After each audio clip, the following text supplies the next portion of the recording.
Boa noite a todos. Vamos dar início a mais um trabalho do Grupo Espírita Servo de Jesus, fazendo mais um estudo, hoje dando sequência ao estudo da Carta de Paulo. Vamos continuar em Filipenses, capítulo 4, a partir do versículo 13.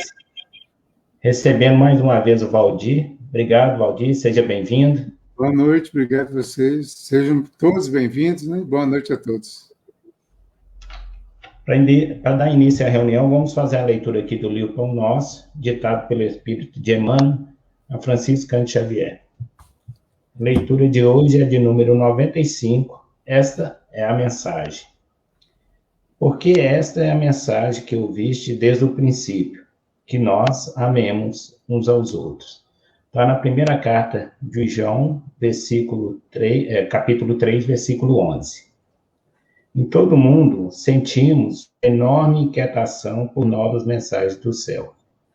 Força dinâmica do pensamento insiste em receber modernas expressões de velhas verdades, ensaiando-se criações mentais diferentes.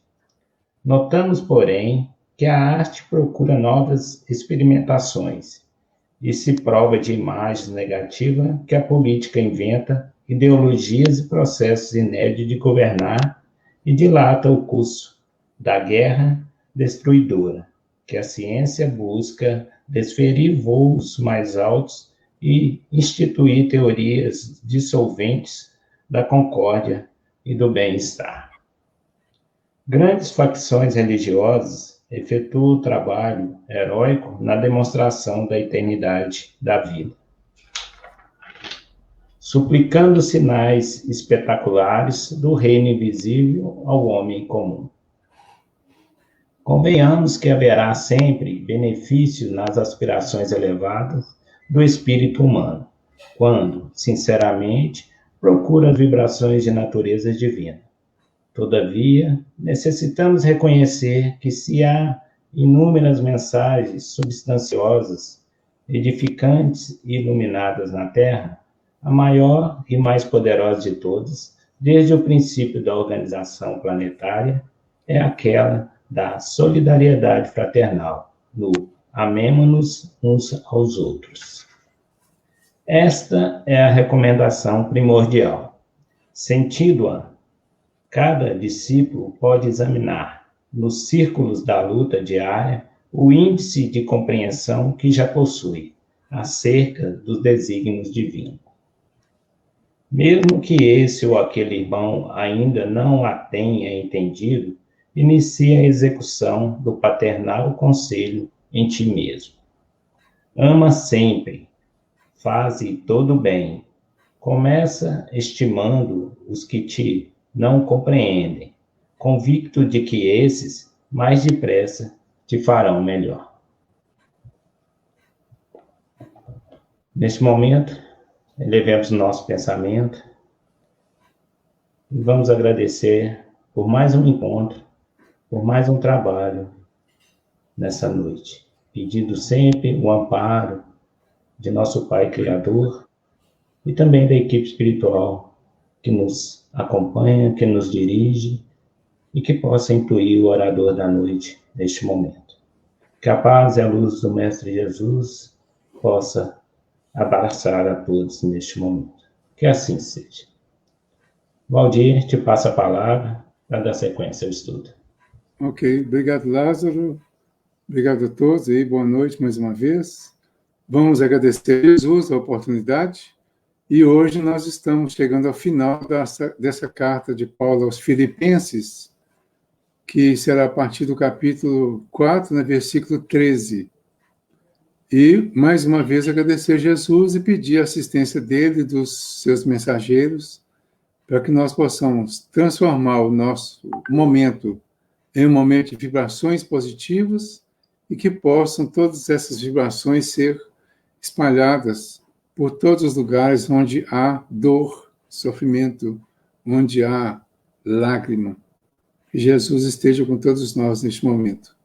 Então, hoje, nós fomos, na verdade, a semana passada, até o versículo 12 desse capítulo 4 da Carta aos Filipenses.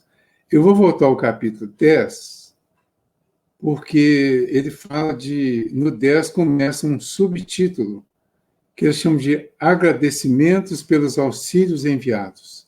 Então, chegando ao final da carta, como todas, ele inicia uma fase de agradecimento, que é a conclusão de todas as cartas dele, ele termina agradecendo. Então, ele diz assim, a partir do versículo 10, foi grande a minha alegria no Senhor, porque finalmente vi florescer o vosso interesse por mim. Verdade é que ele estava sempre alerta, mas não tinhais oportunidade. Falo assim, não por causa das privações, pois aprendi a adaptar-me às necessidades. Sei viver modestamente e sei também como haver-me na abundância. Estou acostumado com toda e qualquer situação. Viver saciado e passar fome, ter abundância e sofrer necessidade. Deixa eu pular aqui só um minuto. Tudo posso naquele que me fortaleça. Esse é o versículo 13. Tudo posso naquele que me fortalece. Entretanto, fizestes bem em participar da minha aflição. Vós mesmos bem sabeis, filipenses, que no início da pregação do Evangelho, quando parti da Macedônia, nenhuma igreja teve contato comigo em relação de dar e receber, senão vós somente. Já em Tessalônica, mais uma vez, vós me enviastes com que suprir as minhas necessidades. Não que eu busque presentes. O que busco é o fruto que se acredite em vossa conta. Agora, tenho tudo em abundância. Tenho de sobra, depois de ter recebido de Epafrodito, o que veio de vós, perfume de suave odor, sacrifício aceito e agradável a Deus. O meu Deus proverá magnificamente todas as vossas necessidades, segundo a sua riqueza, em Cristo Jesus. E ao nosso Deus e Pai seja a glória pelos séculos dos séculos. Amém. E finalmente, aqui no finalzinho mesmo é a saudação, e fala, saudai a todos os santos em Cristo Jesus. Os irmãos que estão comigo vos saúdam. Todos os santos vos saúdam, especialmente os da casa do imperador. A graça do Senhor Jesus Cristo esteja com o vosso espírito. Então, aqui no versículo 23, ele encerra essa carta aos Filipenses, né? Que no capítulo 4, são 4 capítulos, ele encerra aqui no versículo 23 do capítulo 4. A próxima vai ser a carta aos Tessalonicenses, que também tem 4 capítulos. Então, vamos voltar aqui agora. Eu queria voltar um pouquinho aqui no versículo anterior, quando ele fala do versículo 12, tem uma mensagem que eu achei muito interessante, que é sei viver modestamente. Eu até pedi na semana passada que nós nos posicionássemos diante disso aqui, exatamente para imaginar se nós estamos realmente em condições de afirmar isso hoje. Cada um de nós. Por quê? Nós estamos vivendo momentos que são considerados difíceis, momentos delicados, momentos que muitos deles, em algumas situações, muitos de nós não viveu ainda. E há, vamos dizer assim, uma crise generalizada, considerando uma pandemia que, de uma certa forma, está abrangendo e está tocando muitas pessoas. Nós precisamos ter uma visão diferente de tudo isso. Mas não podemos ter uma visão de irrealidade. A crise, a pandemia é um fato.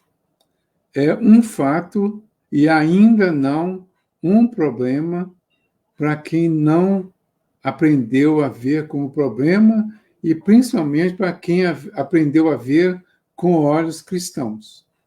Então, quem olhar para a pandemia, para todas as consequências dela, com o olhar cristão, vai ter uma visão diferente. Então, vai enxergar nela uma oportunidade para aprender muita coisa e se sair bem. Dentre essas muitas coisas, tem essa afirmação do Paulo aqui. O que ele diz? Sei viver modestamente. Sabemos. Sei também como haver-me na abundância. Pergunto de novo. Sabemos? Estou acostumado com toda e qualquer situação. Pergunto. Estamos acostumados com toda e qualquer situação? Viver saciado e passar fome. Ter abundância e sofrer necessidade. Isso é para poucos viver as duas situações. A gente poderia dizer que há uma divisão muito grande, quase que uma polaridade, né? E as pessoas vivem uma coisa ou outra ao longo da vida. E posso dizer que são raras as pessoas que viveram, principalmente na abundância e depois na necessidade, ou vice-versa. Então, o Emmanuel tem uma mensagem que ele chama de êxitos e insucessos, exatamente comentando esse versículo.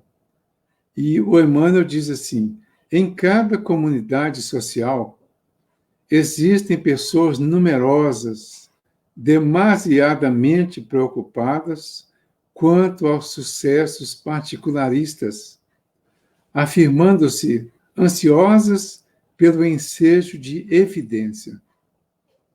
São justamente as que menos se fixam nas posições de destaque, quando convidadas aos postos mais altos do mundo, estragando desastradamente as oportunidades de elevação que a vida lhes confere.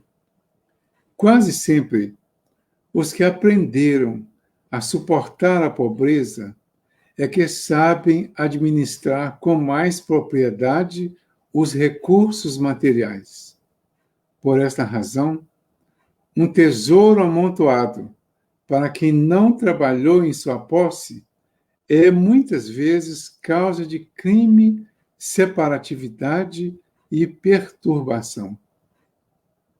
Pais trabalhadores e honestos formarão nos filhos a mentalidade do esforço próprio e da cooperação afetiva, ao passo que os progenitores egoístas e descuidados favorecerão nos descendentes a inutilidade e a preguiça. Paulo de Tarso, na lição à igreja de Filipos, refere-se ao precioso imperativo do caminho no que se reporta ao equilíbrio, demonstrando a necessidade do discípulo quanto à valorização da pobreza e da fortuna, da escassez e da abundância. O êxito e o insucesso são duas taças guardando elementos diversos que, contudo, se adaptam às mesmas finalidades sublimes. A ignorância humana, entretanto, encontra no primeiro o licor da embriaguez e no segundo identifica o fel da desesperação. Nisso reside o erro profundo, porque o sábio extrairá da alegria e da dor, da fartura ou da escassez, o conteúdo divino. Então vejam essa mensagem e o chamamento para este momento. Se nós pudéssemos fazer pequenas adaptações aqui para ficar bem de acordo com este momento, nós poderíamos dizer aqui no início, eu falo, em cada comunidade social existem pessoas numerosas, demasiadamente preocupadas quanto aos sucessos particularistas. Se nós trocássemos comunidade social por pandemia, por crise, nós encontraríamos uma relação direta com essa mensagem e com o que o Paulo falou. Mas aqui ele vai falando de coisas assim que são muito importantes para a gente refletir neste momento. Ele fala, o êxito e o insucesso são duas taças guardando elementos diversos, que, contudo, se adaptam às mesmas finalidades sublimes. Então, o êxito e o insucesso. O que é êxito e o que é insucesso? Vamos colocar, são duas interpretações humanas de acordo com o fato apresentado, de acordo com o resultado da sua realização. Então, eu posso fazer uma coisa e considerar que eu tive êxito ou que tive insucesso. Isso vai depender muito da interpretação, da visão que a pessoa tem. Mas, ainda assim, êxito e insucesso podem ser simplesmente percepção de uma realidade. Mas, ao perceber a realidade, ele diz aqui que se adaptam às mesmas finalidades sublimes. Então, a finalidade sublime de todos os acontecimentos vai depender de como nós estamos olhando para o acontecimento. É aí que entra aquela visão de baixo para cima ou de cima para baixo. A visão de baixo para cima é a visão mais materialista, é a visão mais do mundo e do lado material. A visão de cima para baixo é a visão mais espiritualista. É aquela que consegue ver além do acontecimento físico, exatamente para achar as finalidades sublimes. Mas ele conclui dizendo que a ignorância humana, entretanto, encontra no primeiro, no êxito, o licor da embriaguez. E no segundo, no insucesso, identifica o fel para a desesperação. Olhemos para a pandemia. Êxito ou insucesso, individualmente falando. Vamos dizer assim, familiarmente falando. Vamos imaginar as famílias que ainda não tiveram nenhuma conclusão ruim, considerada ruim, relacionada com a pandemia, pode estar considerando êxito porque não foi atingida.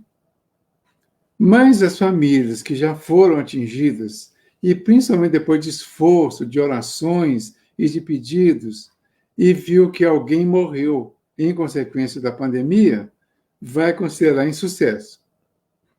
Mas ele diz que as finalidades são sublimes. E diz que a ignorância encontra no primeiro, no êxito, a embriaguez, ou seja, vaidade, inclusive, né? Se envaidece porque ainda não foi atingido, porque se acha, às vezes, melhor e mais protegido que os outros. E na segunda, que seria o insucesso, ou seja, o fato já consumado, vai dizer que é o fel para a desesperação. E aí ele finaliza, né? Nisto reside o erro profundo, porque o sábio extrairá da alegria e da dor, da fartura ou da escassez, o conteúdo divino. Mas para extrair o conteúdo divino, é preciso que nós olhemos de cima para baixo. Isso não significa desconsiderar os fatos e os acontecimentos. Isso significa olhar com uma visão mais espiritual para conseguir ver os dois lados. Então, tem um lado que a gente poderia chamar de insucesso, devido à dor que traz, mas tem um outro lado que vai ser êxito, especialmente considerando, por exemplo, no caso da desencarnação, a continuidade da vida. No caso da permaneça encarnado com alguma sequela é a oportunidade de resgatar, de consertar, de solucionar problemas que vem trazendo lá do passado. E no caso de permanecer tranquilo, sem sequela e tendo vencido, é realmente motivo de alegria, mas, acima de tudo, motivo agradecimento pela oportunidade, pelo momento e, principalmente, para uma preparação de continuidade de comportamentos que nos mantenham isentos dos acontecimentos chamados ruins. Na continuidade, e tem a ver muito com isso a mensagem do Emmanuel, que na outra fase, que ele fala no versículo 13, diz assim: tudo posso naquele que me fortalece. Aquele que me fortalece é Deus, é Jesus, é o Espírito que eu sou, olhando para as circunstâncias de uma forma elevada. Então, eu olho para as circunstâncias, me ligo em Jesus, me ligo em Deus, e isso me dá força, isso me fortalece. Tudo posso naquele que me fortalece. Isso significa que eu preciso estar com aquele que me fortalece para me manter firme, forte, protegido das circunstâncias. Aí tem outra mensagem do Emmanuel, que é muito interessante essa mensagem. Eu não posso pular essa, né? O mas, entre aspas, né? O mas e os discípulos. Está no livro Pão Nosso, no capítulo 79. O que ele diz aqui? O discípulo aplicado assevera: de mim mesmo nada possuo de bom, mas Jesus me suprirá de recursos segundo as minhas necessidades. Não disponho de perfeito conhecimento do caminho, mas Jesus me conduzirá. Esse é o discípulo aplicado. Esse é aquele que está com Jesus, né? Que acredita mesmo, que tem certeza que será fortalecido. Ele vai dizer isso. O aprendiz preguiçoso declara: não descreio da bondade de Jesus, mas não tenho forças para o trabalho cristão. Então, observem bem o mais. No primeiro, ele coloca a situação e coloca o mas de uma forma positiva. No segundo, ele coloca o mas de uma forma negativa.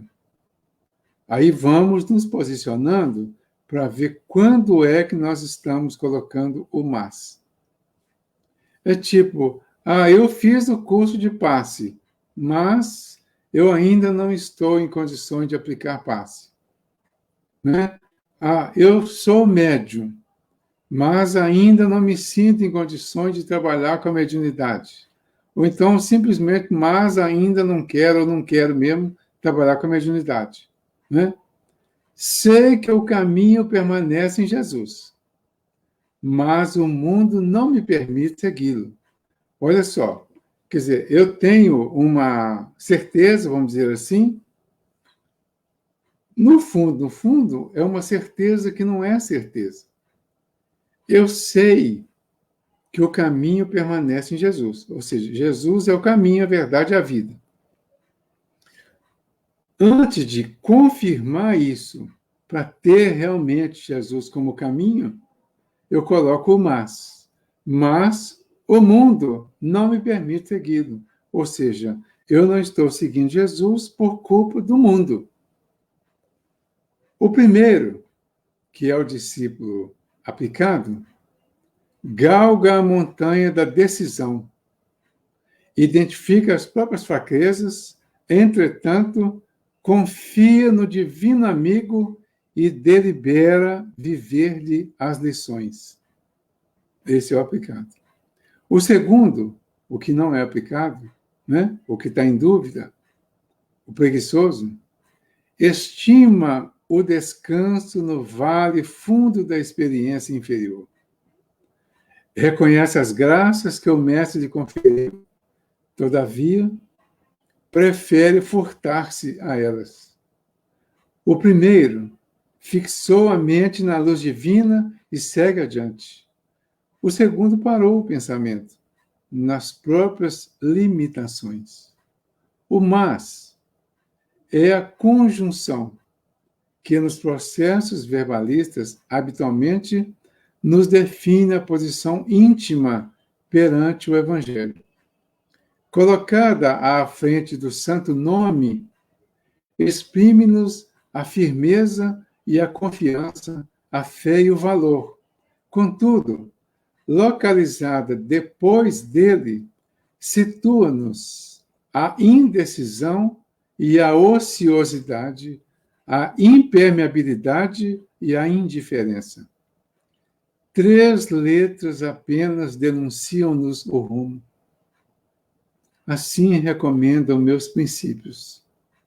Mas Jesus pede outra coisa. Essa é positiva. Assim recomendam meus princípios. Ou seja, o que os meus princípios recomendam?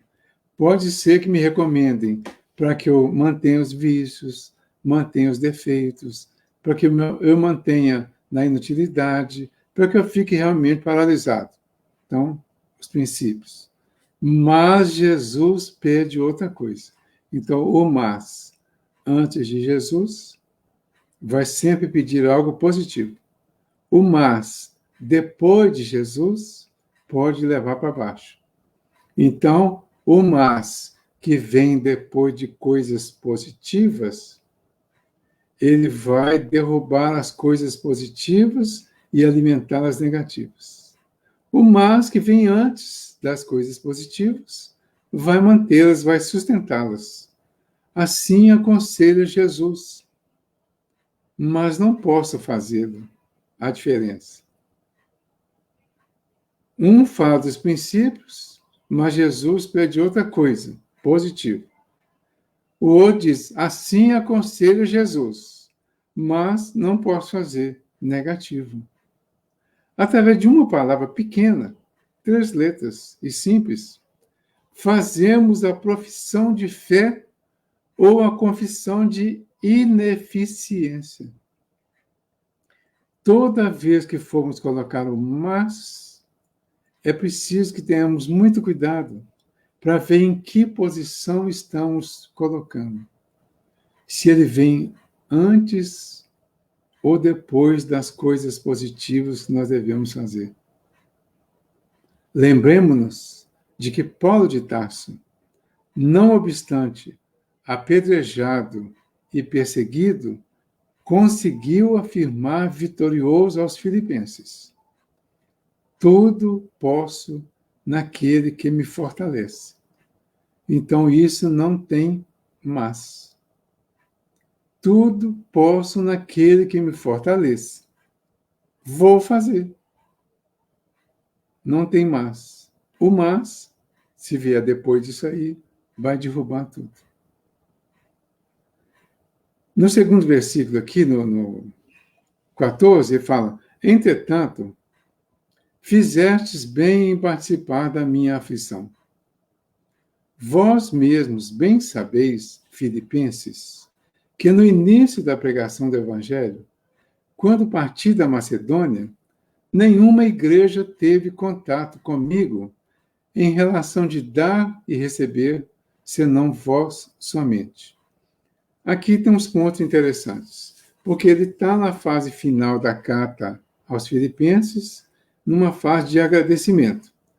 E no agradecimento que ele faz, ele está revendo algumas coisas positivas que aconteceram com ele e que ele usa para exemplificar, para chamar a atenção, para fortalecer a positividade deles, e usa alguns argumentos positivos também em relação a eles que vai servir de incentivo. Então, quando ele fala que eles fizeram muito bem em participar da aflição dele, ou seja, no início, ele teve dificuldades, porque quando ele se converteu, ele deixou tudo. Ele deixou a riqueza da família, ele mudou completamente, até de região, ele mudou tudo para iniciar a pregação do Evangelho. E ficou em situações difíceis. E além da dificuldade, talvez, na parte material, ele ainda ficou com dificuldades de assistência e de apoio, porque os próprios apóstolos de Jesus, os discípulos em geral, recusaram a presença dele e com uma certa justiça. Porque ainda hoje, e ele sempre tem uma relação, é só imaginar como que nós receberíamos uma pessoa que chega em nossas casas, que chega em nossas vidas, vindo de um passado recente de marginalidade, de prejuízo aos outros, de furtos, de roubos, de vícios. A tendência seria ficarmos de pé atrás com essas pessoas, como a grande maioria dos discípulos de Jesus ficaram com Paulo no início. Então, isso ainda hoje é compreensível, mas não deve ser alimentado e nem continuado quando temos esse princípio cristão da caridade que cobre a multidão de pecados.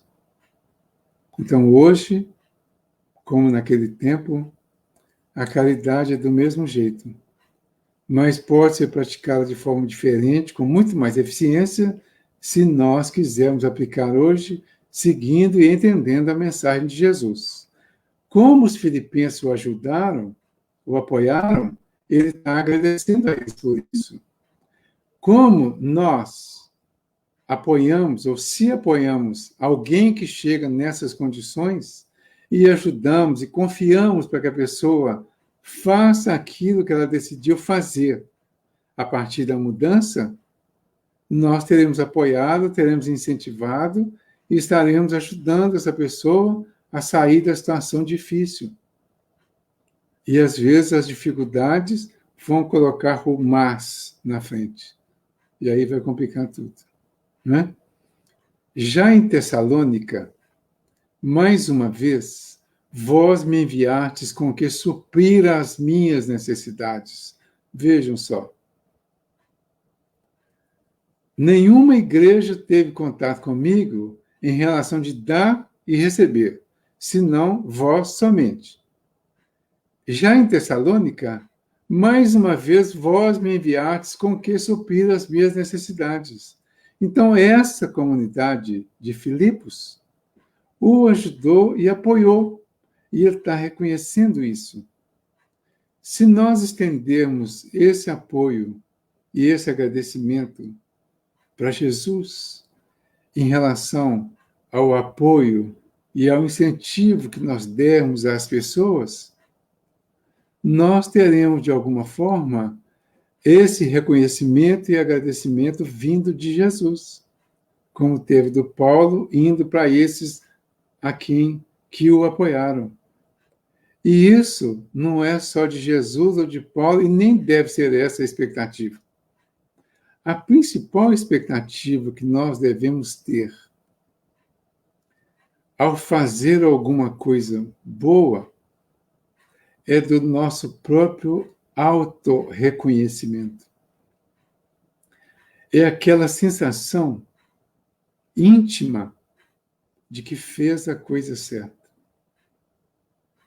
Aquela sensação de que eu consegui cumprir o meu dever.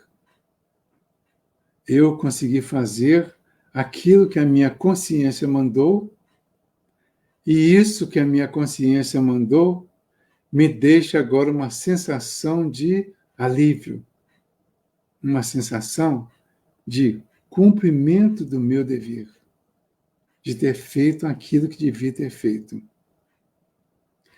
Em Tessalônica, mais uma vez, vós me enviastes com que suprir as minhas necessidades.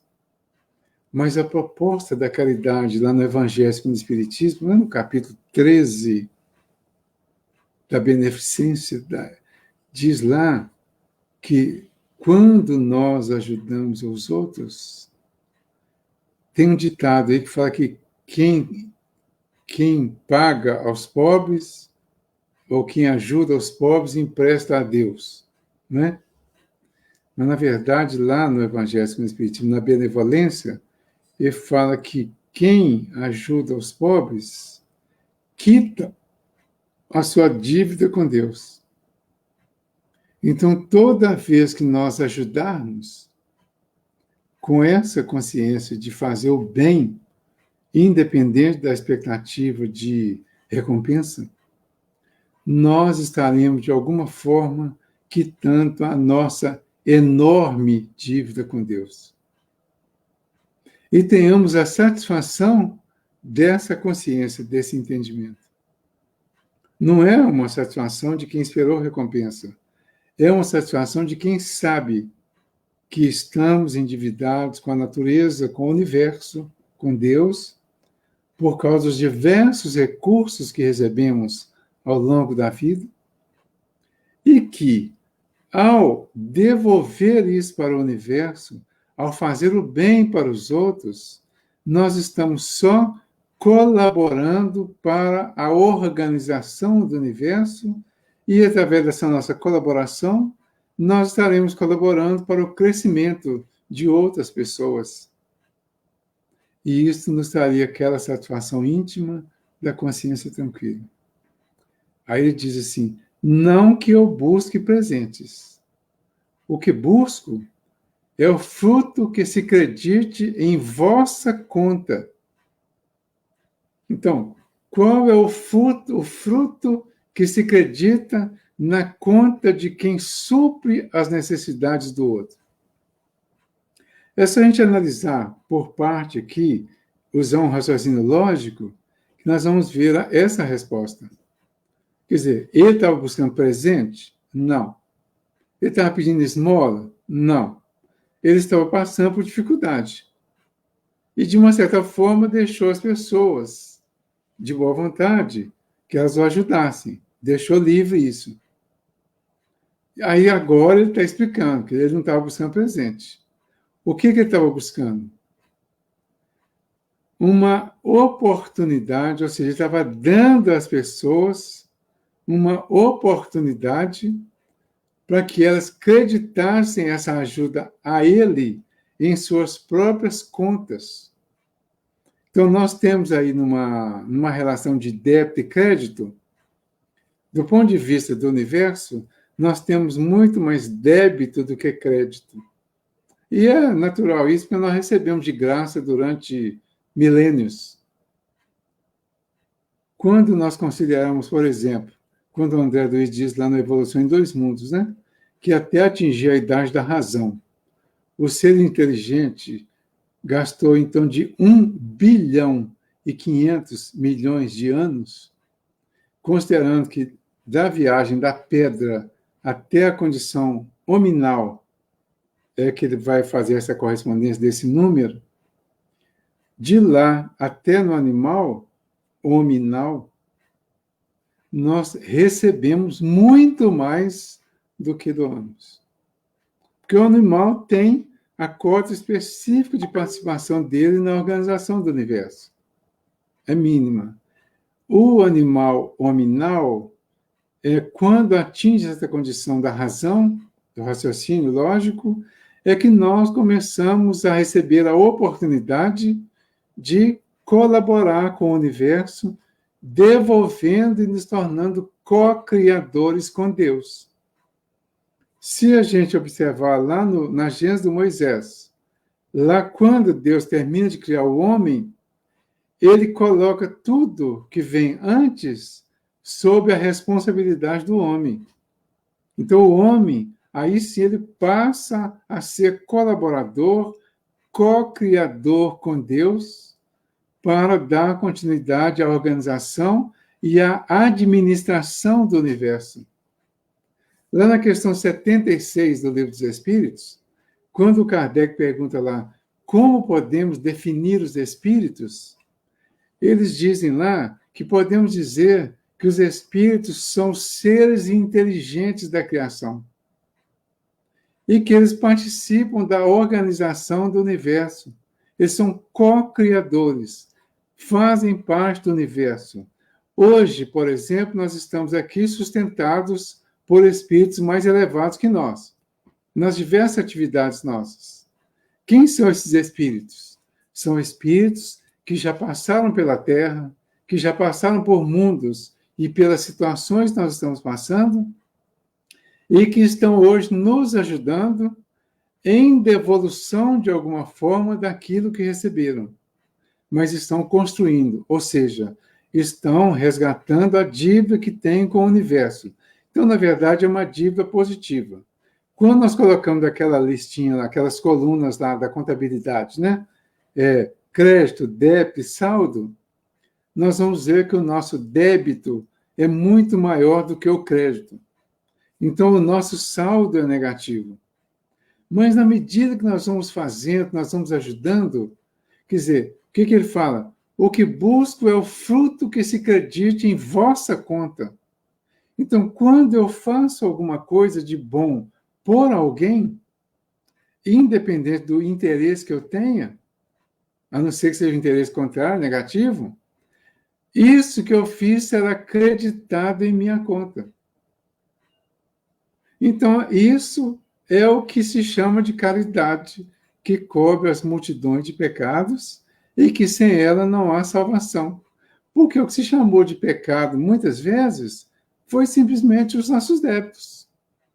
Os nossos pedidos à lei, as concessões que a lei fez para nós, às vezes, em algumas situações.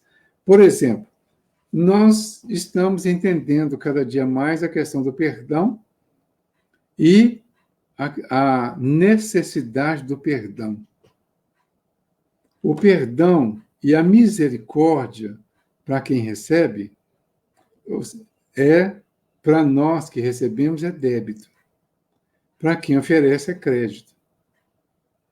Quando eu recebo misericórdia divina da lei, a lei permite que eu refaça o que fiz errado. Então, isso é misericórdia. E, ao mesmo tempo, perdão. Permite que eu refaça e permite tantas vezes quantas for necessário. O que eu desfiz, ou o que eu fiz errado, é o que foi a necessidade do perdão. O que gerou a necessidade do perdão divino. Então, Deus já instituiu legalmente o perdão, ele já está na Constituição. Né? Estando na Constituição, ele será aplicado a partir do momento que nós entrarmos em sintonia com ele. Como que é a sintonia com o perdão divino? Está no Pai Nosso. Perdoai as nossas ofensas, na medida que perdoamos aos nossos ofensores. Às vezes a gente muda, né? Perdoai as nossas dívidas, na medida que perdoarmos aos nossos devedores. Perdoar a dívida, perdoar a ofensa, dá na mesma, porque a ofensa e dívida de qualquer natureza, de tudo aquilo que nós temos contra a lei, ou que recebemos da natureza em outros momentos, tudo isso se tornou o que nós chamamos de dívida. A coisa errada que nós fizemos é um endividamento. A paralisação, estar estacionado, é uma forma de endividamento, porque quando eu estou sem produzir, eu vou continuar absorvendo do universo a manutenção das minhas necessidades. Isso vai virando dívida e vai ficando lá na coluna do débito. Um dia, nós vamos começar a fazer coisas que serão creditadas em nossa conta. É esse o objetivo do que o Paulo coloca aqui dessa forma. Eu não estou buscando presentes, Mas ele, muito provavelmente, inconscientemente naquela época, ele fala uma coisa fantástica, que ele estava buscando o fruto que se acredite em vossa conta. Ele estava oferecendo àquelas pessoas oportunidade de pagar as próprias vidas. Aí transformem o Paulo nos necessitados de hoje. Nos diversos necessitados de hoje, como nós às vezes colocamos Jesus como um dos necessitados. Agora imaginem Jesus falando para nós quando nós fizemos alguma coisa por ele ou em nome dele, atendendo aos mais necessitados. Ele diria o quê? O que Jesus estaria buscando de nós? Ele estaria buscando o fruto que se acredita em nossa conta. Quem é o necessitado, então, hoje, que estende as mãos para nós?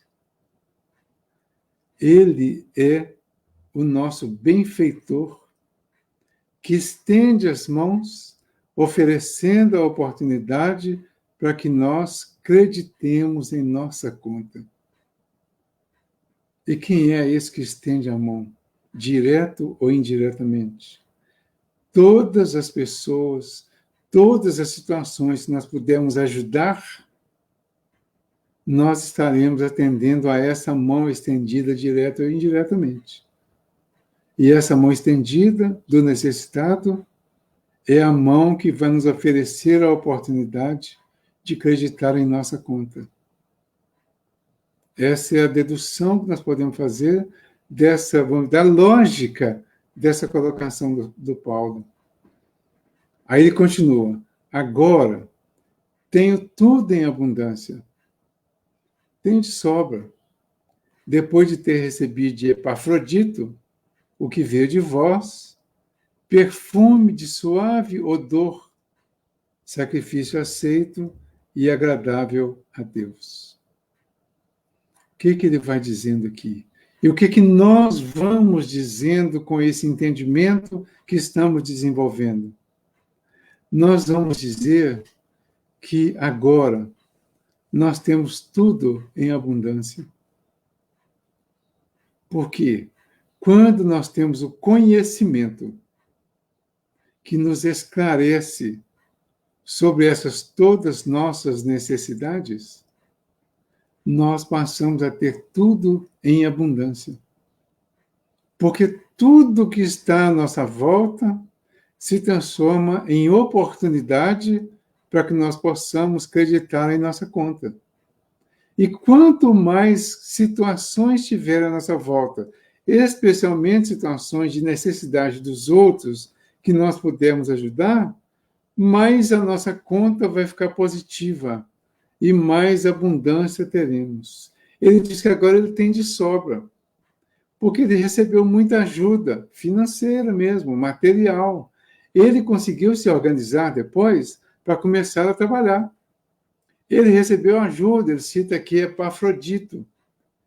E o Epafrodito foi o mensageiro de uma ajuda que veio deles, dos filipenses, para ele. E ele transforma isso, ele chama isso de perfume de suave odor. Então não é simplesmente um vidro de perfume francês. Não é simplesmente um vidro de perfume, seja de onde for. É muito mais que isso, porque esse perfume que ele chama perfume de suave odor é o cheiro, é o odor da vibração positiva das realizações dessas pessoas que o ajudaram ou que ajudaram em nome dele, em nome do Cristo. Então, o odor, o hálito daquele que ajuda em nome do Cristo é um ato agradável. Ele tem o perfume suave, ele tem o odor agradável, que é o odor do sacrifício aceito e agradável a Deus. Então, o sacrifício aceito e agradável a Deus é aquele que nós aceitamos com tranquilidade. é aquele que nós aceitamos sem resmungar. Ele teve um momento que ele falou sobre as reclamações. É aquele que é aceito com resignação, com tranquilidade, com confiança em Deus, com a certeza de que Deus só permite a nós aquilo que é da nossa necessidade e que é para o nosso crescimento. Vamos colocar o nosso momento atual aqui de novo? E agora, quando nós estivermos analisando essas dificuldades todas que estão envolvendo o nosso momento, nós vamos dizer que temos tudo em abundância. Porque o conhecimento que nós temos agora, a fé que nós temos, o entendimento supera tudo isso. Nós passamos, na verdade, a ter de sobra, porque passamos a ter até para oferecer aos outros, de alguma forma. Então, depois de termos recebido, nós vamos oferecer. E ao oferecer, a nossa oferta terá esse perfume de suave odor, que é o perfume do sacrifício aceito e agradável a Deus. E no versículo 19, ele diz assim: o meu Deus proverá magnificamente todas as vossas necessidades, segundo a sua riqueza, em Cristo Jesus. O Salmo diz que Jesus diz lá que o Senhor é meu pastor e nada me faltará. É o mais comum, né? Mas na Bíblia de Jerusalém, por exemplo, ele fala que o Senhor é meu pastor e nada me falta. Quando ele fala que o meu Deus proverá, nós vamos mudar isso aqui. Nós vamos pedir licença para mudar isso aqui, né? E vamos dizer assim: o meu Deus, o nosso Deus, provê magnificamente todas as nossas necessidades, segundo a sua riqueza em Cristo Jesus. Então, através do Cristo Jesus, Deus provê a todas as nossas necessidades, usando essa riqueza que o Cristo demonstrou para nós. Qual foi a riqueza? Essa riqueza de tudo de melhor que ele teve para deixar para nós. Mas não foi nenhuma riqueza material. Aí tem outra mensagem do Emmanuel. Chama estímulo fraternal. Está no livro Fonte Viva, capítulo 73. Estímulo fraternal. O meu Deus, segundo as suas riquezas, suprirá todas as vossas necessidades em glória por Cristo Jesus. O que o Emmanuel diz? Gente, essa mensagem é extremamente consoladora. Inclusive, ontem, uma companheira nossa, lá do Cantinho, a irmã dela desencarnou. Então, estamos empenhados, né, em consolar as pessoas que estão tendo assim, uma quantidade maior de desencarnação nas famílias. E hoje, vendo essa mensagem, nós achamos que ela poderia ser utilizada para consolar as pessoas neste momento difícil. Anotem, Fonte Viva, capítulo 73, o título é Estímulo Fraternal. Vou repetir tudo. O meu Deus, segundo as suas riquezas, suprirá todas as vossas necessidades em glória por Cristo Jesus. É o Paulo afirmando aos Filipenses. Mas nós vamos trazer para os nossos dias e vamos entender e falar para as pessoas que esse nosso Deus, que tem muita riqueza, supre todas as nossas necessidades em glória por Cristo Jesus. Então, o Cristo é o intermediário que Deus usou para vir mostrar para nós as riquezas que ele tem para nos suprir. Aí o que o Emmanuel diz?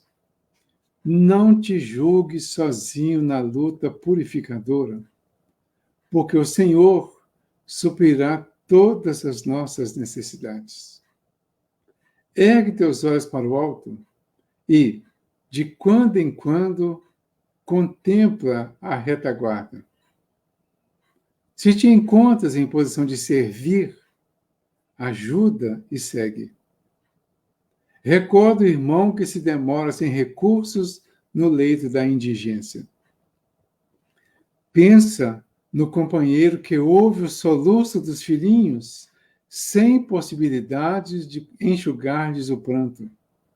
Detente para ver o enfermo que as circunstâncias enxotaram do lar.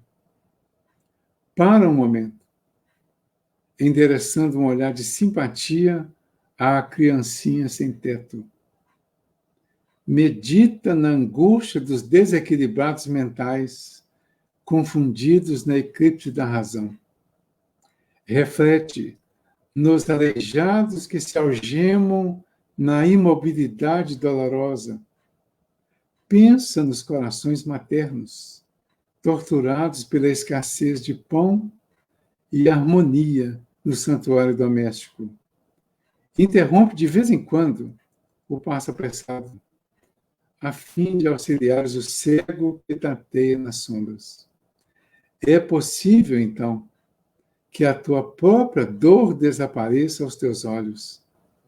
Se tens braços para ajudar e cabeça habilitada a refletir no bem dos semelhantes, és realmente superior a um rei que possuísse um mundo de moedas preciosas sem coragem de amparar a ninguém. Quando conseguires superar as tuas aflições, para criares a alegria dos outros, a felicidade alheia te buscará onde estiveres, a fim de improvisar a tua aventura. Que a enfermidade e a tristeza nunca te impeçam a jornada. É preferível que a morte nos surpreenda em serviço a esperarmos por ela numa poltrona de luxo. Acende, meu irmão, nova chama de estímulo no centro da tua alma e segue além. Sê o anjo da fraternidade para os que te seguem, dominados de aflição, ignorância e padecimento. Quando plantares a alegria de viver nos corações que te cercam, em breve as flores e os frutos de tua sementeira te enriquecerão o caminho. Eu achei essa mensagem das mais interessantes que eu já li nos últimos tempos. As mensagens do Emmanuel normalmente são muito boas, mas essa eu achei que superou principalmente por causa do momento. Então, este momento é um momento em que todos estamos precisando de estímulo fraternal. Estamos precisando de auxílio uns dos outros, mas não é auxílio exclusivamente material, financeiro. É auxílio fraternal, auxílio de irmão, conversa de irmão, sorriso de irmão, compreensão de irmão e entendimento de irmão. Nós estamos precisando disso. Às vezes temos notícias de famílias em que as pessoas não se compreendem, não conversam umas com as outras. Famílias de pessoas que estão brigadas por coisas pequenas, e algumas delas por causa de herança, inclusive. É um dos, talvez, dos principais motivos. E aí nós ficamos pensando, quem tem família onde há uma compreensão, a gente fica imaginando como seria a família sem a compreensão, ou como é, né, que existe, e como poderíamos ajudar aquelas que realmente não têm, muitas vezes, o que nós temos nas nossas famílias. É um momento de estímulo fraternal, é um momento de usar uma das principais funções da doutrina espírita: consolar. É a doutrina do Consolador. É um momento de consolar as pessoas. E quem consola é quem leva a vibração, palavras, comportamentos, sentimentos, entendimentos de irmão. Entendimentos fraternos. É aí que nós vamos conseguir consolar. Nem sempre é possível esclarecer, mas quase sempre é possível consolar, desde que saibamos arranjar ou encontrar qual é a melhor maneira de consolar. E como que nós vamos ter incentivo para isso? Estímulo para isso? Nós somos estimulados pelo Emmanuel, que foi estimulado pelo Paulo, que foi estimulado por Jesus e certamente foi estimulado por Deus. É uma cadeia. Deus estimula Jesus. Jesus estimula o Paulo. O Paulo estimula o Emmanuel. O Emmanuel estimula o Chico. O Chico registra a mensagem e deixa para nós. E nós agora somos estimulados por essa mensagem para que possamos estimular fraternalmente as pessoas que nos cercam, especialmente neste momento especial e delicado. Olha o que ele fala aqui. Vamos repetir algumas coisas aqui. Para um momento, endereçando um olhar de simpatia à criancinha sem teto. Medita na angústia dos desequilibrados mentais confundidos no eclipse da razão. Eu tenho meditado muito nessa angústia dos desequilibrados mentais. Eu convivo aqui hoje com a minha mãe, que está com 92 anos, que está com o desequilíbrio mental. Uns chamam só de senilidade e outros dizem que é a doença do alemão, né? O Alzheimer. Não importa qual dos dois é. O fato é que há constatado um desequilíbrio mental. E às vezes eu me paro olhando para ela e imaginando com o conhecimento que nós já temos de que ali tem o espírito que está por trás daquele corpo, percebendo tudo que está acontecendo, mas o corpo não permite a manifestação desse espírito. Essa é a situação do desequilibrado mental. Agora imaginem quantas pessoas estão nessa fase de desequilibrado mental com maior ou menor gravidade. Quando a gravidade é maior, desperta a nossa solidariedade às vezes, que fica muito estampada à dificuldade. E ainda assim tem situações ou pessoas que têm dificuldade de aceitar isso. Às vezes a gente quer que ela lembre coisas que às vezes nem nós lembramos direito. Às vezes a gente quer que ela nos identifique pelo nome. Ela teve 12 filhos, só 12. E às vezes a gente quer que ela lembre o nome de um dos 12, que ela reconheça. E nada disso é possível mais assim com frequência. Embora em algumas situações ela até reconhece. Não sabemos se ela chuta ou se ela realmente reconhece em alguns momentos que ela possa ter alguma lucidez. Mas isso é um exemplo que eu estou vivendo aqui e que me dá referência para imaginar o que muitas outras pessoas estão vivendo. Aí ele chama a atenção aqui. Medita na angústia dos desequilibrados mentais, confundidos no eclipse da razão. Reflete nos aleijados que se algemam na imobilidade dolorosa. Interrompe de vez em quando o passo apressado, a fim de auxiliar o cego que tateia nas sombras. é possível, então, que a tua própria dor desapareça aos teus olhos, porque nós veremos a dor maior do outro. E se tens braços para ajudar, cabeça habilitada a refletir no bem do semelhante, és realmente, olha o que ele fala aqui, és realmente superior a um rei que possuísse um mundo de moedas preciosas sem coragem de amparar a ninguém. Quando superar as tuas aflições para criar a alegria dos outros, a felicidade alheia te buscará onde estiveres, a fim de improvisar a tua aventura. E eu lembrei aqui que o Divaldo Franco soube de um suicídio de uma pessoa. Eu não me lembro exatamente onde, não. Mas ele soube de suicídio, ele ficou muito tocado. E a partir daí ele passou a orar por aquela pessoa do suicídio e por outras. E durante muito tempo ele orava sistematicamente pelos suicidas, especialmente aquela pessoa que tinha chamado a atenção dele. Um dia, ele conta que estava num momento muito difícil, de muita dor, de muito sofrimento íntimo. Estavam as lágrimas.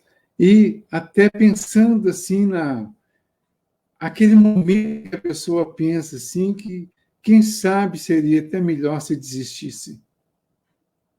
E ele diz que neste momento esse suicida aparece para ele e fala para ele que ele não podia desistir, que ele não podia desanimar, porque ele era a pessoa que orava por ele e por todos eles. E que se ele desistisse, como eles ficariam? E ele diz que isso trouxe a ele um novo incentivo. E quantas vezes nós encontramos, às vezes, em momentos difíceis, de desânimo, às vezes, encontramos com pessoas que chegam e falam: "Oh, você me disse uma coisa que foi muito bom, mudou a minha vida.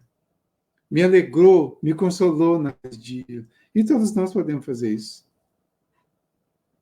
Que a enfermidade e a tristeza nunca te impeçam a jornada. É preferível que a morte nos surpreenda em serviço a esperarmos por ela numa poltrona de luxo. Acende, meu irmão, nova chama de estímulo no centro da tua alma e segue além.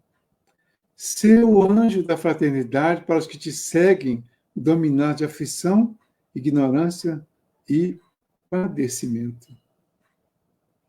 Meditemos nessa mensagem. Vou repetir. Fonte Viva, capítulo 73, Estímulo Fraternal.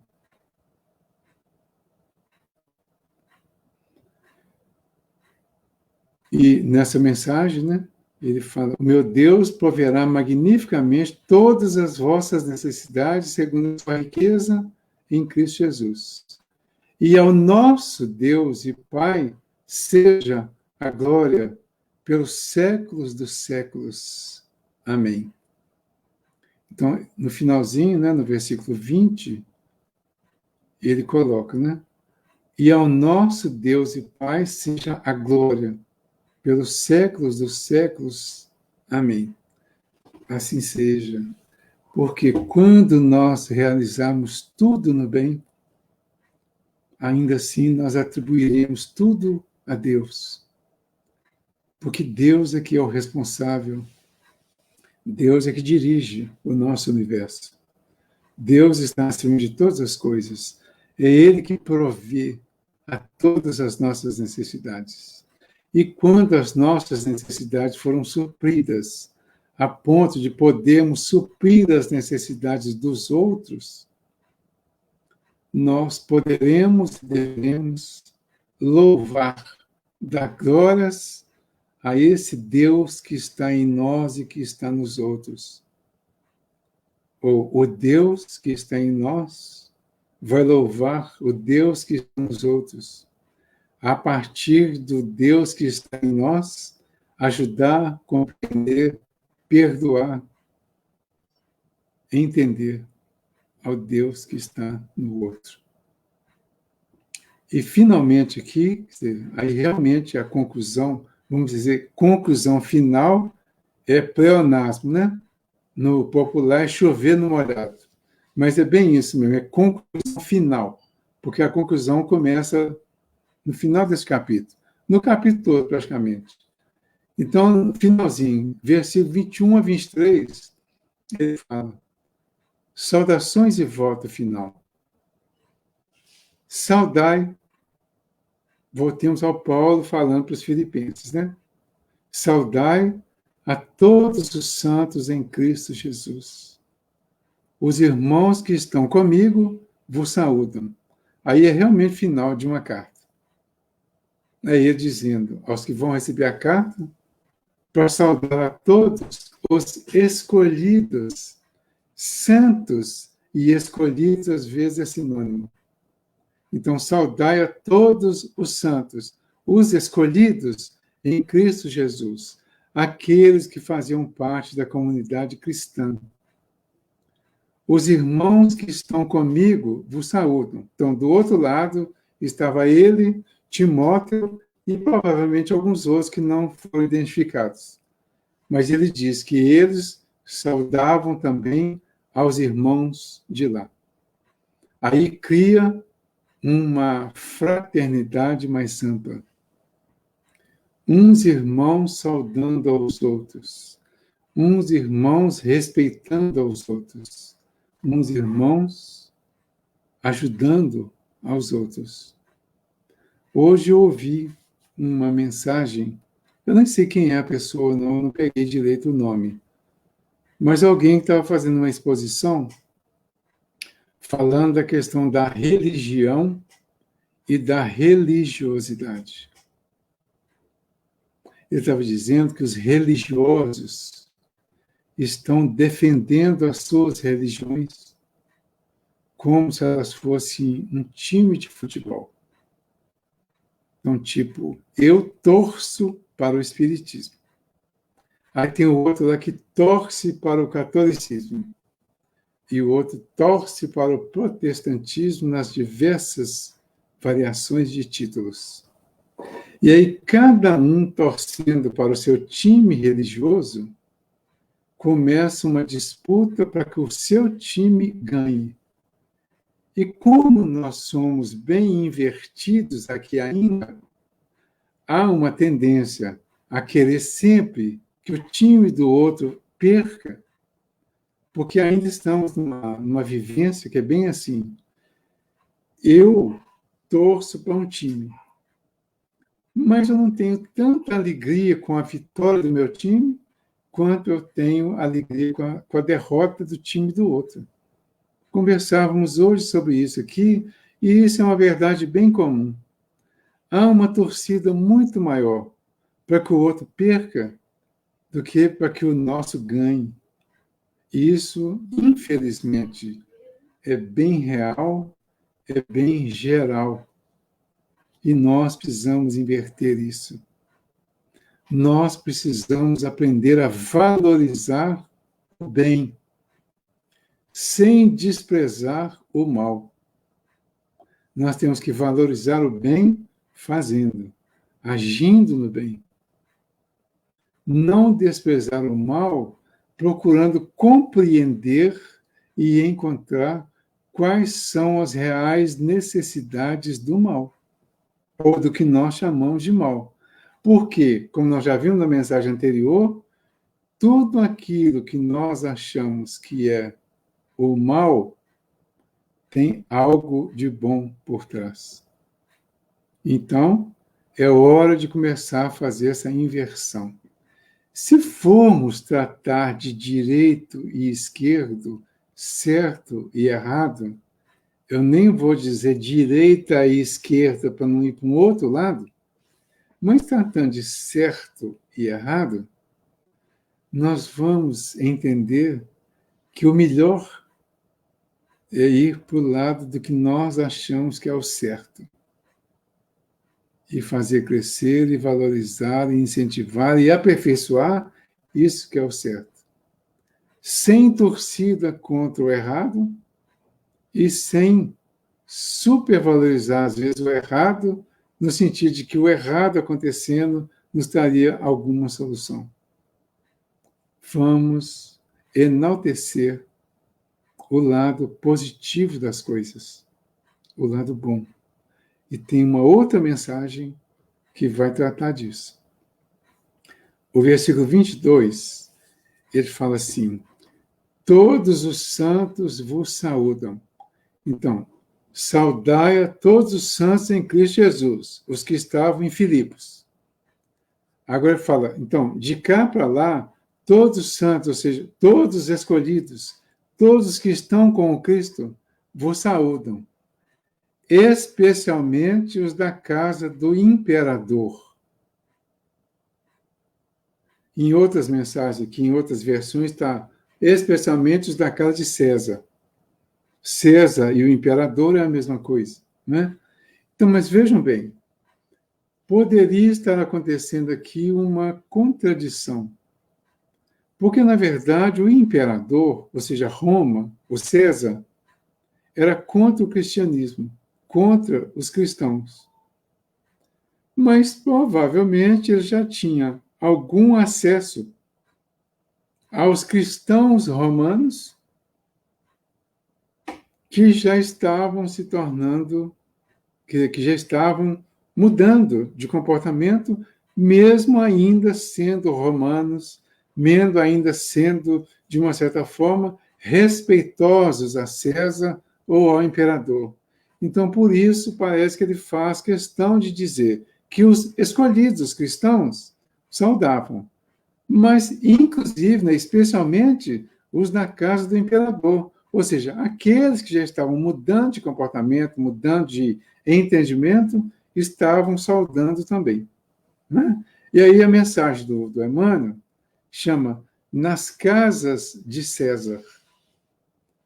Está no livro Caminho, Verdade e Vida, é a mensagem 75. Deixa eu achar aqui. Caminho, Verdade e Vida, 75. Na casa de César. Todos os santos vos saúdam, mas principalmente os que são da casa de César. Muito comum ouvirmos observações descabidas de determinados irmãos na crença relativamente aos companheiros chamados a tarefas mais difíceis entre as possibilidades do dinheiro ou do poder. O Emmanuel deu uma visão assim, bem interessante disso, exatamente essa visão de contradição. Eu diria assim, de polarização. Porque o que ele vai mostrar? A piedade falsa está sempre disposta a criticar o amigo que, aceitando o laborioso encargo público, vai encontrar nele muito mais aborrecimentos que notas de harmonia.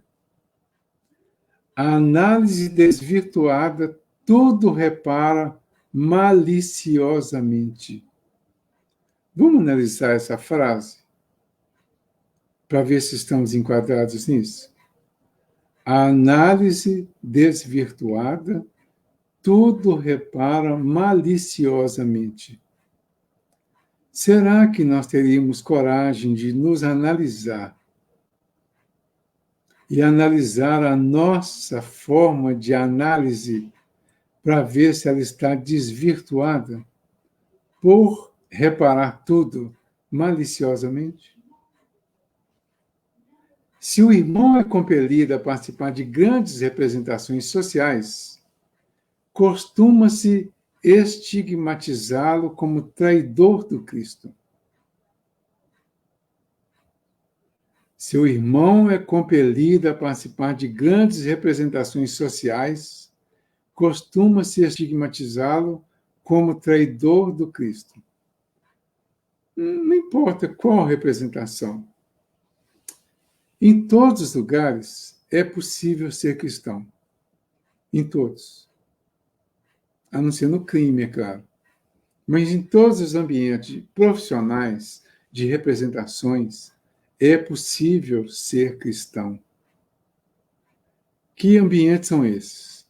Lá na Câmara dos Deputados, no Senado, no Congresso em geral, nos três poderes, vamos dizer assim, para generalizar tudo, todas as pessoas que são os representantes lá têm condições de ser cristãos.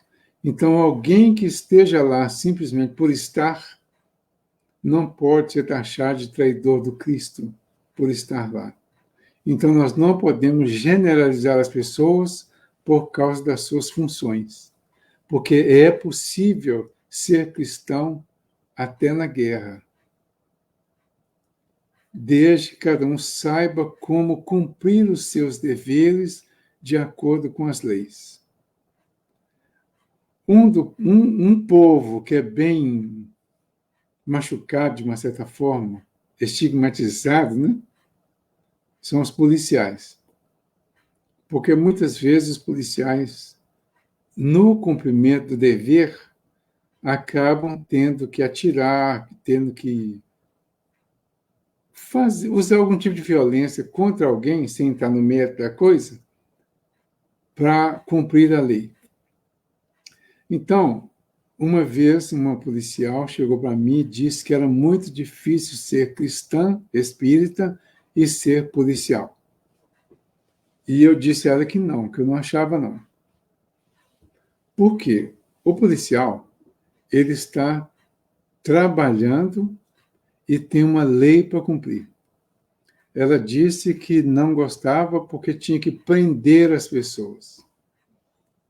Então eu perguntei para ela o seguinte: você prendeu ilegalmente ou prendeu uma pessoa que tinha acabado de praticar um crime?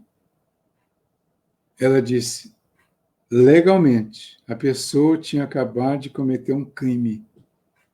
Eu perguntei para ela: você humilhou essa pessoa?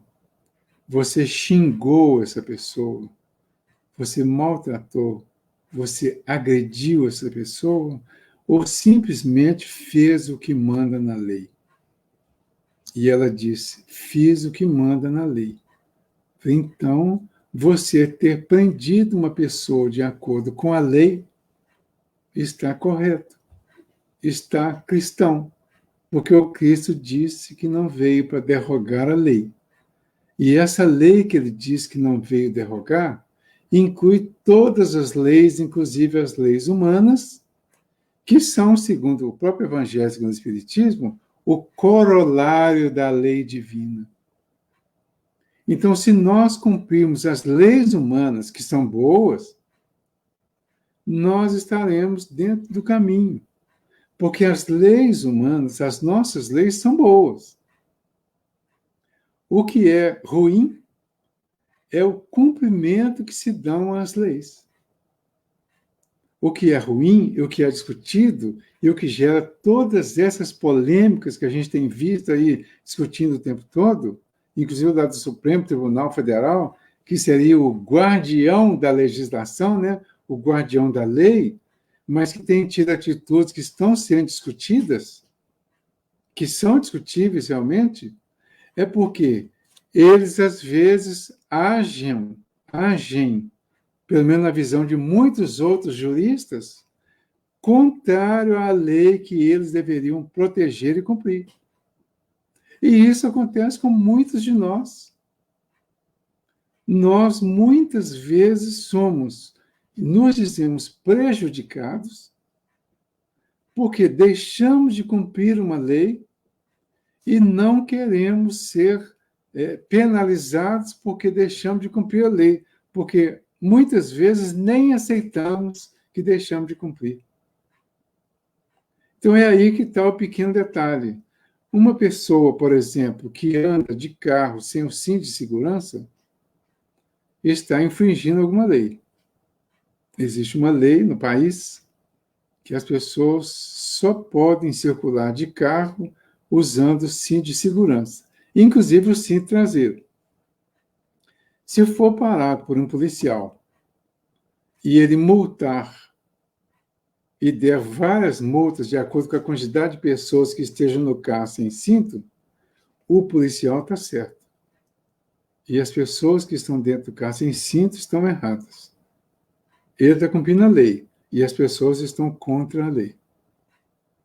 Parem e pensem aí quantas vezes nós deixamos de cumprir a lei. E quantas vezes nós acusamos as autoridades por nos multar, porque eles estão cumprindo a lei e nós não. É só a gente analisar isso e ver a realidade disso. É necessário...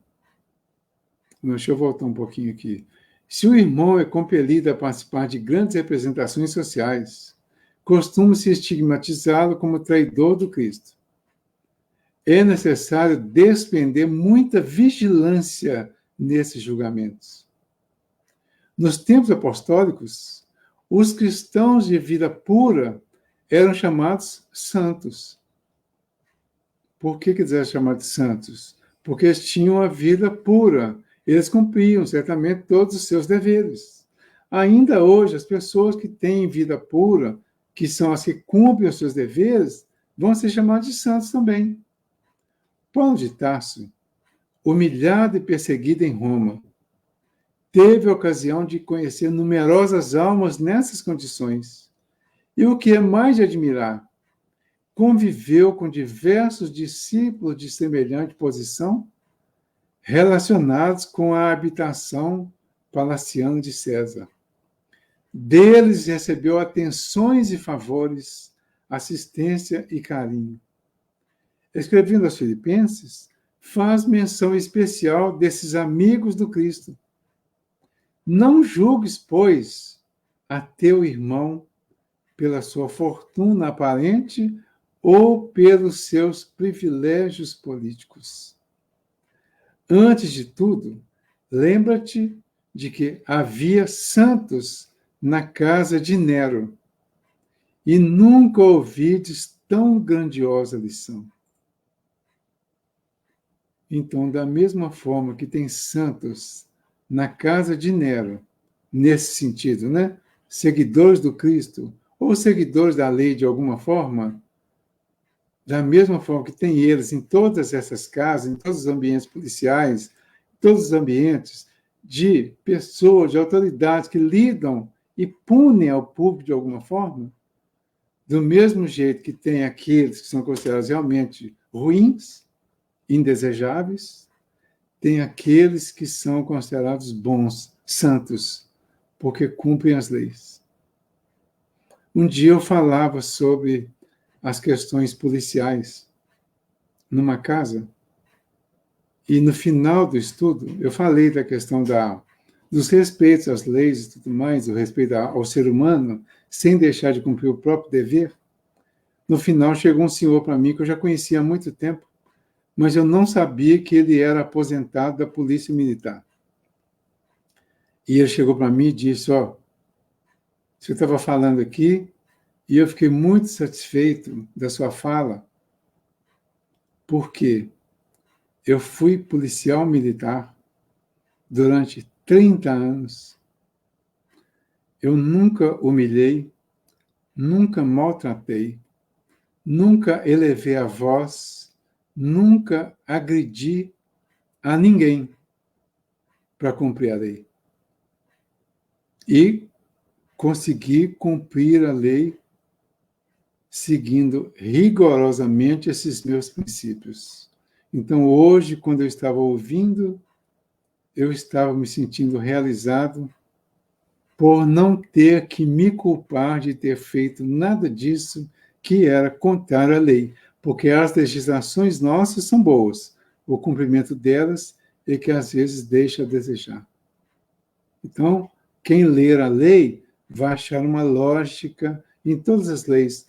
Pega a Constituição e parece que a Constituição tem momentos dela que parece que tem uma mensagem do Emmanuel, uma mensagem bíblica, falando de Deus, tem no início lá, inclusive, né? Então, a Constituição, a lei, o nosso Código Penal, ele explica como que as pessoas devem se comportar. Mas, às vezes, o homem tem que fazer cumprir a lei, e aí ele usa a própria interpretação e, às vezes, até inverte a situação. Então, pensemos sobre isso e finalizemos. A graça do Senhor Jesus Cristo esteja com o vosso espírito. A graça do Senhor Jesus Cristo esteja com todos nós, com as nossas famílias, com os nossos parentes, com os nossos amigos, com os nossos vizinhos, com os nossos inimigos, com aqueles que estão passando por necessidades, e que a graça de Jesus esteja conosco no sentido de nos incentivar para que nós possamos ajudar aqueles que estão passando por alguma necessidade. Que Jesus esteja conosco. Eu agradeço a todos, e a partir do mês que vem, então, nós vamos entrar na carta aos Tessalonicenses. Obrigado, boa noite, boa semana, bom final de mês, né? E bom princípio de mês de abril a todos nós. Obrigado. Reforçando aqui, Valdir, o encontro será no dia 11 de abril, para dar sequência ao estudo da Carta de Paulo. Isso. 11 de abril, carta aos Tessalonicenses. É isso. Gostaria de deixar o convite também para a próxima reunião na quarta-feira agora, dia 24/3, às 20 horas. O tema será os sinais dos tempos. O palestrante será o Tiago Duarte. Então, estão todos convidados aí a participar conosco. Neste momento, convido a todos, né, a elevar o pensamento mais uma vez, com muito amor, com muita tranquilidade, agradecendo em primeira instância, né, primeira necessidade, a oportunidade do estudo da noite, poder reunirmos virtualmente, estudar um pouco do Evangelho do nosso Mestre Jesus, tendo a certeza que estamos sendo amparados neste momento, através da equipe espiritual da casa, pedindo a eles que possam adentrar todos os lares que estiveram conectados conosco, levando o amparo necessário, tanto no aspecto material quanto no aspecto espiritual. Pedimos também que a paz e a luz do nosso Pai possa envolver o nosso planeta, neste momento em que encontramos em provas, que possamos ter serenidade, tranquilidade, saber que tudo está no comando dele. Que assim seja. Valdir, gostaria de agradecer mais uma vez o encontro da noite. E agradecer também a todos que estiveram conosco conectados. Agradecemos a todos, né? Isso. Até a próxima, Valdir. Até a próxima, então. Obrigado. Tudo de bom para nós.